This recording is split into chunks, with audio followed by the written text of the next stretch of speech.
Hello everyone welcome to my channel Afia tutorials. आज के तुम्हादेरके मात्र 3 থেকে 4 मिनिटेर मध्य किभाबे एकटी कामिजके पुरो काटिंग करे कमप्लीट करबेन सेटाई देखाबो। तो तार जन्य आमी दुटो पार्ट आलादा आलादा काटिंग करब, एकसंगे काटिंग करब ना। एकसंगे काटिंग करले कि हय जे अनेक समय भितरेर कापड़टा छोटो पड़े जाय।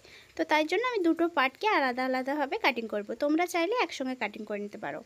तो आमी एखाने एकटी कापड़के दुभाजे भाँज करे रेखे दिएछि। तो आमार एई सामन दिके थेके डिजाइन आछे, तो एई डिजाइन थेके आमी दुभाजे भाँज करे रेखे दिएछि।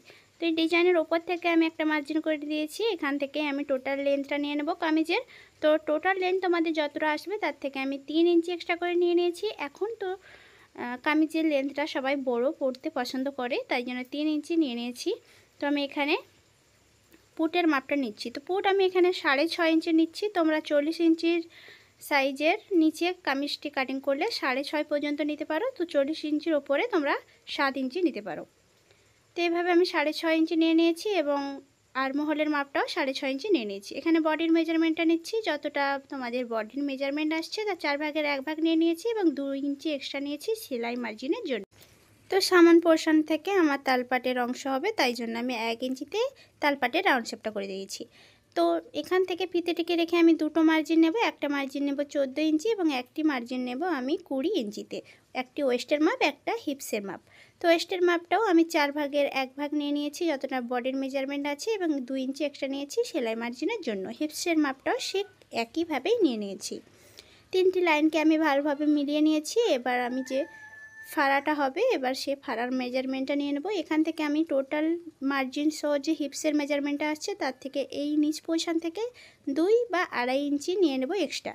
নিয়ে এভাবে এই লাইনটিকে ভালোভাবে মিলিয়ে এবং 1/2 इंची একটা কোণা রাউন্ড শেপ দিয়ে দিয়েছি। দিয়ে যেভাবে ড্রয়িং করেছি সেভাবে কাটিং করে নিয়েছি। এবার দেখতে পাচ্ছ আমি একটি পার্টের উপরে আরেকটি পার্ট ভালোভাবে মিলিয়ে রেখে দিয়েছি।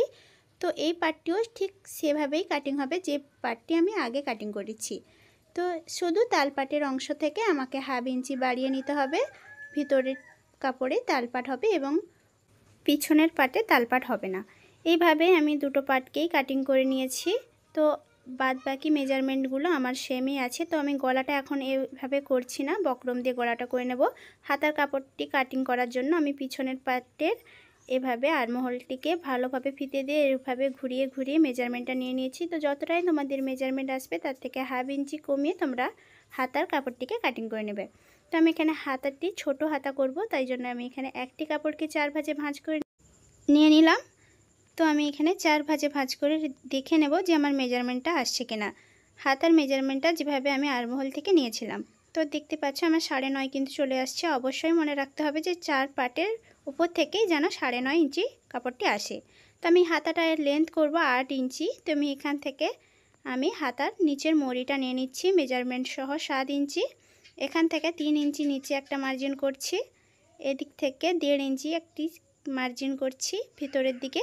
এখান থেকে আমি 3.5 इंची সামনের দিকে একটা মার্জিন করছি। এই মার্জিনগুলো আলতো হাতে মিলিয়ে দিলেই তোমাদের হাতার কাটিং কমপ্লিট। দেখতে পাচ্ছ আমি নিচ পোর্শন থেকে আবার একটা তালপাটের শেপটা দিয়ে দিচ্ছি। তোমরা যদি কামিজে তালপাট কাটিং করো তাহলে অবশ্যই হাতাতেও তালপাট কাটিং করবে। কামিজে যদি না তালপাট কাটিং করো হাতায়ও কাটিং করার কোনো দরকার নেই। তো আমি হাতার পাটটিকে ভালোভাবে কাটিং করে নিয়েছি এবং কাপড়টিকে খুলে একটি সাইড থেকে দুটো কাপড়ের উপরে তালপাট কেটে দিলাম। পুরো কামিজটাই আমি কাটিং করে কমপ্লিট করে নিয়েছি। শুধু গলার কাপড়টি আমি কাটিং করছি না, কাপড়ের উপরে বক্রম দিয়ে ওটা করে নেব। তো ভিডিওটা ভালো লাগলে অবশ্যই লাইক করে দিও এবং চ্যানেলটিকে সাবস্ক্রাইব করে দিও।